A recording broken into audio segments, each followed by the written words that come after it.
लश्कर तैयबा का शीर्ष कमांडर रजा उल्लाह निजामानी उर्फ अबू सैफुल्लाह खालिद पाकिस्तान के सिंध प्रांत में मारा गया।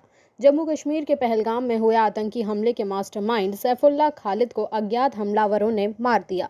लश्कर तैयबा का एक कुख्यात ऑपरेशनल कमांडर सैफुल्लाह खालिद नेपाल में बैठकर भारत के खिलाफ आतंकी हमलों को अंजाम देता था, जिसे रजा उल्लाह निजामानी, विनोद कुमार और मोहम्मद सलीम के नाम से भी जाना जाता था। रविवार को सिंध के मतली फलकारा चौक के पास अज्ञात हमलावरों ने गोलियों से भूनकर उसकी हत्या कर दी। आखिर कौन था सैफुल्लाह खालिद और कैसे वो भारत के लिए इतना बड़ा खतरा बन गया?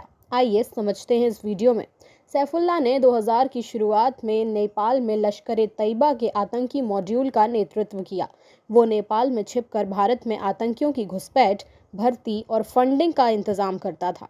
उसने नेपाल की युवती नगमा बानो से शादी की और अलग अलग झूठे नामों का इस्तेमाल कर अपनी पहचान छिपाई। वो लश्कर के बड़े कमांडर आजम चीमा उर्फ बाबा जी और याकूब जैसे आतंकियों के साथ मिलकर काम करता था। भारतीय सुरक्षा एजेंसियों ने जब इसके मॉड्यूल का पर्दाफाश किया तो सैफुल्लाह अपनी पत्नी के साथ नेपाल छोड़कर पाकिस्तान भाग गया, लेकिन उसने वहां भी अपनी आतंकी गतिविधियां जारी रखी। उसने लश्कर और जमात उद दावा के बड़े नेताओं जैसे यूसुफ मुजम्मिल इकबाल हाशमी और मोहम्मद यूसुफ तैयबी के साथ मिलकर काम किया। पाकिस्तान में खालिद को लश्कर ने सिंध के बादिन और हैदराबाद जिलों में नए आतंकियों की भर्ती और फंडिंग का जिम्मा सौंपा था, लेकिन रविवार को उसकी कहानी का अंत हो गया। दोपहर में वह अपने घर से निकला था जब मतली में एक चौराहे पर अज्ञात हमलावरों ने उसे गोलियों से भून दिया। अस्पताल पहुंचने पर उसे मृत घोषित कर दिया गया। कुछ रिपोर्ट्स में इसे आपसी दुश्मनी का मामला बताया गया है, लेकिन इसकी सच्चाई अभी स्पष्ट नहीं हुई है। सैफुल्लाह खालिद ने भारत में कई बड़े आतंकी हमलों को अंजाम दिया। 2005 में बेंगलुरु के भारतीय विज्ञान संस्थान पर हुए हमले, जिसमें आईआईटी के प्रोफेसर मुनीश चंद्रपुरी की मौत हो गई थी, वो 2006 में नागपुर में आरएसएस मुख्यालय पर हुए हमले का मास्टरमाइंड था, जिसमें आतंकी मारे गए थे, और 2008 में उत्तर प्रदेश के रामपुर में सीआरपीएफ कैंप पर हमला, जिसमें 7 जवान और 1 नागरिक मारे गए थे।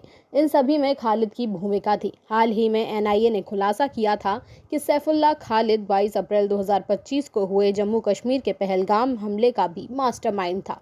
सैफुल्लाह की मौत को लश्कर तैयबा के साथ बड़ा झटका माना जा रहा है। वो न केवल भारत में हमलों का मास्टरमाइंड था, बल्कि नेपाल से लश्कर के पूरे नेटवर्क को संभालता था।